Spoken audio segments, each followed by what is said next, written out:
Hi, I'm going to show you a way to bun your hair if your hair is a little bit too short or too thick to put in a bun. So this is my hair at the moment. It's a little bit past collarbone length.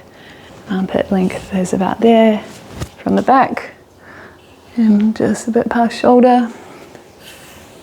And it's pretty much all one length.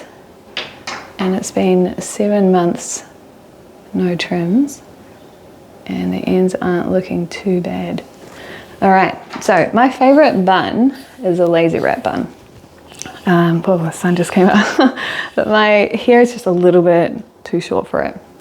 Now, for a lazy wrap, you need a hair stick or a hair fork. I like using a stick. Just got one here. Oh, sorry, it's a hair stick. You could use a pencil, a pen, a smoothed out chopstick. So I'll show you how you would normally do a lazy wrap, and we'll go from there. So a lazy wrap is pretty much what it says. It's just wrapping your hair around. So I'm just taking it into a ponytail to make sure I'm in frame. And I'm going to wrap away from my wrist. So I'm just wrapping in underneath my fingers. I'm just sort of pinching index finger and thumb together, wrapping, securing, sort of holding it with my fingers, coming around. But because my hair is too short, the ends only reach here, and that means I can't actually secure them with a hair stick. So if I tried, don't worry, I'll go over how to do this again. But if I tried, put that through, kind of holds, but not for long. So there's a way to do this. And this could work for a few different types of buns. So instead of taking all your hair, might just take half. And what this does, I might make that a little less. What this does is it just means the volume of your hair in the bun is a little less, which means you'll be able to, with regards to a lazy wrap, wrap more, wrap further. So it's the same as before. I've just taken a ponytail and I'm going to wrap.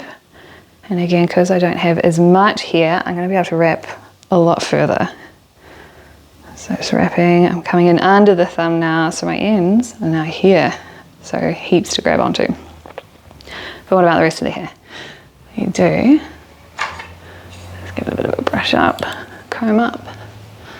You just take the rest and wrap it around the base. Now I'm coming in underneath the loop. My fingers have lifted.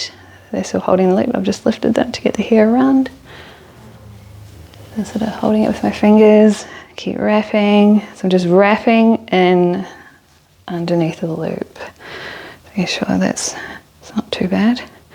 Okay, so what I've got is a loop from the first wrap, and then most of my hair, the rest of my hair is just wrapped in underneath. So to secure it, a hair stick goes in underneath the loop, pivots back, grabbing all the hair that's under here, and then comes back through. So I'm going through, the hair stick's just scraping past my scalp. Now I'm coming in underneath all the hair, and I'm pulling down the end of the loop because I want the stick to pop out the other side, like so. That's not quite in the middle. There's a few bits that need to be fine-tuned, but you get the idea. If you took a bit more time just to comb it up, you'd have yourself a pretty stable lazy wrap. And you could do this with a few different types of buns. It's just when you've got thinner hair, it just means that you can sort of create more loops and twists with your hair. But when it's thicker or shorter, you just don't have enough hair to work with. So splitting it in half just makes it a little easier. Hope that helps.